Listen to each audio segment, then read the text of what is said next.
Welcome to the team. You are now a valued member of the global corporate family, entering a world of high-impact synergy and cross-functional growth. Here's the catch.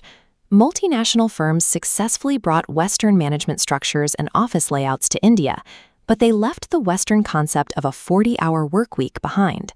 In London or Sydney, your counterpart is likely logging off after 5 hours of focused work to go kayaking or host a backyard barbecue. Meanwhile, you are entering your 16th hour at the desk. You are surrounded by hundreds of others in a fluorescent-lit farm where the sun set hours ago, and the air conditioning is the only thing keeping you awake. This environment takes a specific toll.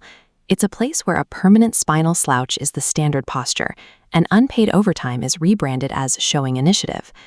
Because this ecosystem is so disconnected from natural human rhythm, you need a survival guide. Without one, the boundary between your life and your login credentials will simply vanish.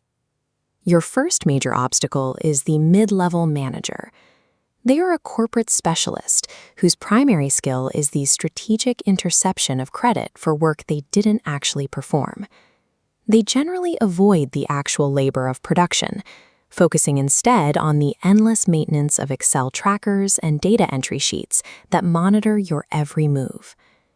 The administration of leave is where the friction is highest. Even a request for a genuine family emergency is often treated as a personal betrayal to the quarterly targets. This stands in stark contrast to the manager's own schedule.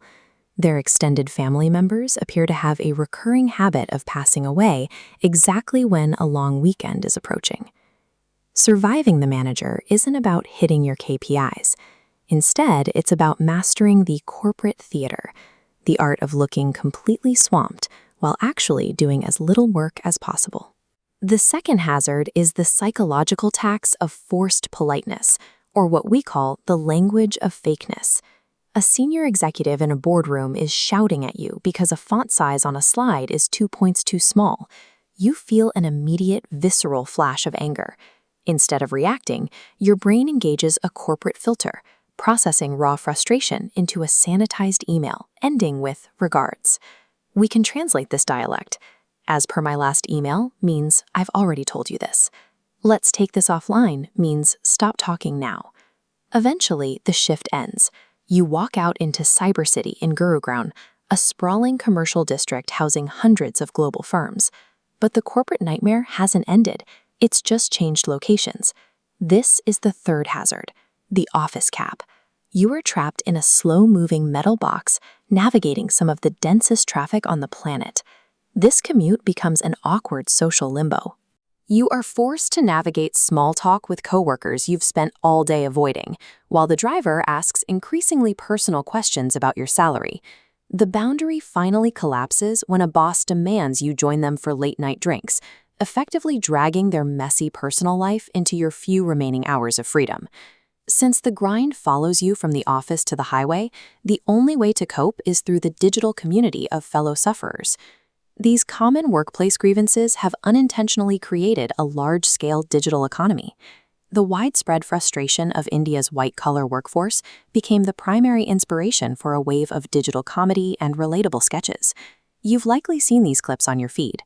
Channels like FilterCopy, a popular digital content platform, found a vast audience by dramatizing the absurdity of long meetings and office lunch break politics. Stand-up comedians have also built entire careers on roasting HR policies and the specific behavior of Indian managers, turning the daily commute into a punchline.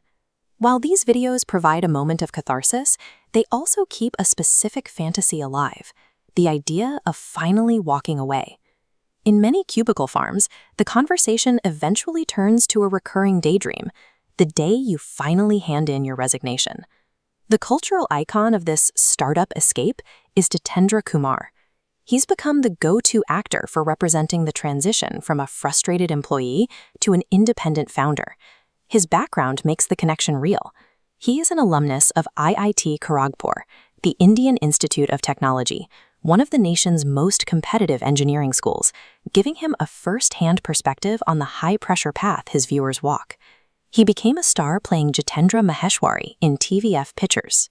The show, created by the Viral Fever, a digital studio famous for its relatable Hindi language series, followed 4 friends who quit their corporate jobs to launch a startup. The corporate grind is a grueling environment, but it has created a shared cultural language among millions of employees. It's a connection that peaks when you finally smile at your screen, type out your notice, and hit send.